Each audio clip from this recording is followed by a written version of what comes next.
कहीं आप भी तो गलत तरीके से शिवलिंग पर नहीं चढ़ा रहे हैं बेल के पत्ते। नमस्कार दर्शकों, कैसे हैं आप। दर्शकों, आज हम चर्चा करेंगे कि किस तरह से बेल के पेड़ से बेल के पत्ते तोड़ने चाहिए, किस दिशा में बेल के पत्ते चढ़ाने चाहिए, क्या है सही तरीका बेल के पत्तों को चढ़ाने का। क्योंकि शिव पुराण में कहा गया है कि गलत तरीके से तोड़े गए पत्ते और गलत तरीके से चढ़ाए गए पत्ते हमेशा गलत ही फल देते हैं। तो आज हम बात करेंगे कि सही तरीका क्या है। दर्शकों, सबसे पहली बात आती है, हम पत्ता जब तोड़ेंगे तभी तो चढ़ाएंगे, तो सबसे पहले तोड़ने का तरीका क्या है। हम जब भी किसी वृक्ष से उसके पत्ते तोड़ते हैं तो क्या करते हैं, चले और उठे और ऐसे ही पत्ते तोड़ लाते हैं। ऐसे कभी भी किसी वृक्ष से पत्ते नहीं तोड़ने चाहिए। सही तरीका क्या है कि पेड़ के पास जाइए, एक घी का दीपक उसकी जड़ में जलाइए, कुछ फूल चढ़ा दीजिए या अगरबत्ती जला दीजिए और प्रार्थना कीजिए वृक्ष से कि हे वृक्ष देवता, आप मुझे अनुमति दीजिए कि मैं आपके कुछ पत्ते ले सकूं, कुछ पत्ते तोड़ सकूं। ऐसा कह के प्रार्थना करके तभी किसी भी वृक्ष से पत्ते तोड़ने चाहिए। अब यहाँ हमको बात किस पर करनी है, सोमवार पर, क्योंकि सावन चल रहा है और हम सावन में सोमवार के दिन मंदिर जरूर जाते हैं, तो बेलपत्र भी जरूर चढ़ाते हैं। अब हम बेलपत्र चढ़ा तो रहे सोमवार के दिन, लेकिन तोड़ेंगे नहीं। हमको तोड़ना कब है, एक दिन पहले। आप रविवार को पत्ता तोड़ के रख सकते हैं। और अगर आपसे भूल चूक हो गई, आप तोड़ना भूल गए, तो सोमवार को पत्ता कभी मत तोड़िएगा। क्या करिएगा, मंदिर जाइएगा, वहाँ बहुत सारे लोग आएंगे जो बेलपत्र चढ़ाएंगे शिवलिंग पर। आप वहीं से बेलपत्र उठाइए, धोइए और अपनी तरफ से उनको फिर से चढ़ा दीजिए, क्योंकि भगवान भोलेनाथ उसको आपकी तरफ से स्वीकार कर लेंगे। तो ये तो तरीका हो गया कि बेलपत्र कब तोड़ें और कैसे तोड़ें और कैसे चढ़ाएं। क्योंकि बहुत से दिनों में ऐसा वर्जित है हमारे पुराणों में कि बिल्व के पेड़ से पत्ता नहीं तोड़ना चाहिए। जैसे सोमवार का दिन है, अमावस्या का दिन है, मकर संक्रांति का दिन है, अष्टमी का दिन है, पूर्णिमा का दिन है। ये कुछ खास ऐसे दिन होते हैं जिस दिन की पेड़ से किसी के भी, जैसे औषधीय गुण वाले होते हैं, जो देवी देवताओं को चढ़ाए जाने वाले होते हैं, उनके पेड़ से पत्ता नहीं तोड़ना चाहिए। तो ये है तोड़ने का तरीका। अब चढ़ाने का तरीका कैसे। आपने पत्ता तोड़ लिया, पत्ता कैसा होना चाहिए, पत्ता अखंडित होना चाहिए, उसमें कोई छेद ना हो, टूटा फूटा ना हो, और एक डंडी में कम से कम 3 पत्ते जरूर लगे होने चाहिए। 3 हो, 5 हो, 7 हो, मानिए 3 से तो शुरुआत होती है। अब हमने तोड़ लिया, पत्ता अखंडित भी है, उसमें 3 पत्तियाँ भी लगी हैं। करना क्या है, पत्ते को धो लीजिए अच्छे से साफ करके।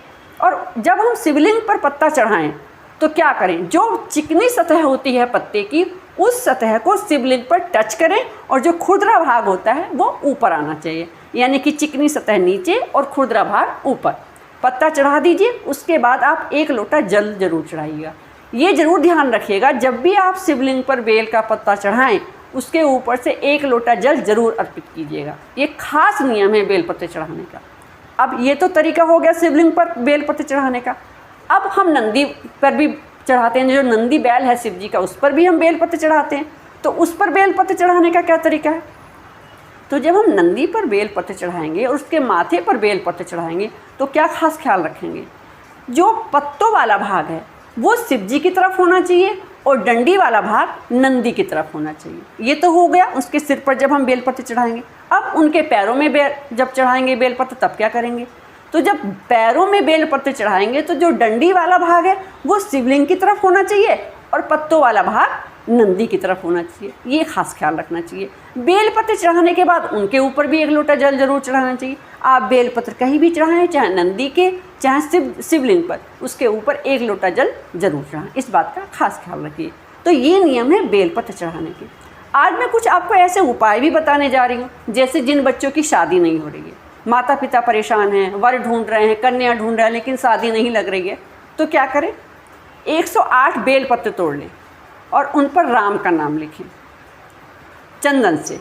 खास ध्यान रखिएगा कि चंदन से राम लिखें और एक एक बेलपत्र चढ़ाते जाइए शिवलिंग पे और ओम नमः शिवाय का जाप करते जाइए। एक एक बेलपत्र चढ़ाते जाइए, ओम नमः शिवाय का जाप करते जाइए।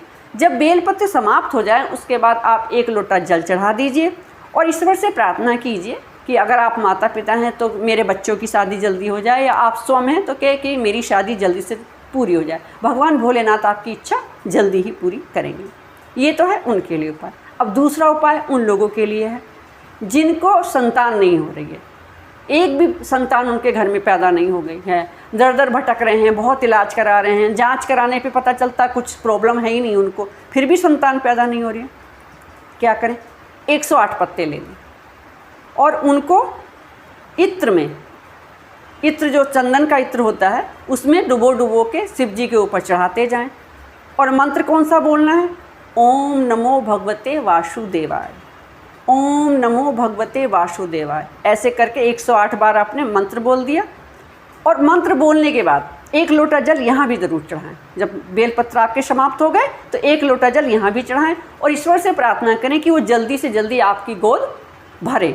भगवान आपकी इच्छा ज़रूर पूरी करेंगे। अब तीसरा उपाय उन लोगों के लिए है जो लगातार बहुत दिन से बीमार हो रहे हैं, ऐसी बीमारी हो गई कि पीछा ही नहीं छोड़ रही, दवाइयाँ उनके शरीर को लगी नहीं रही हैं। तो क्या करें? जितनी आपकी उम्र है उतने ही पत्ते तोड़ लें।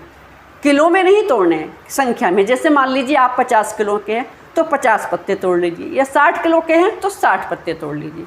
उनको क्या करना है?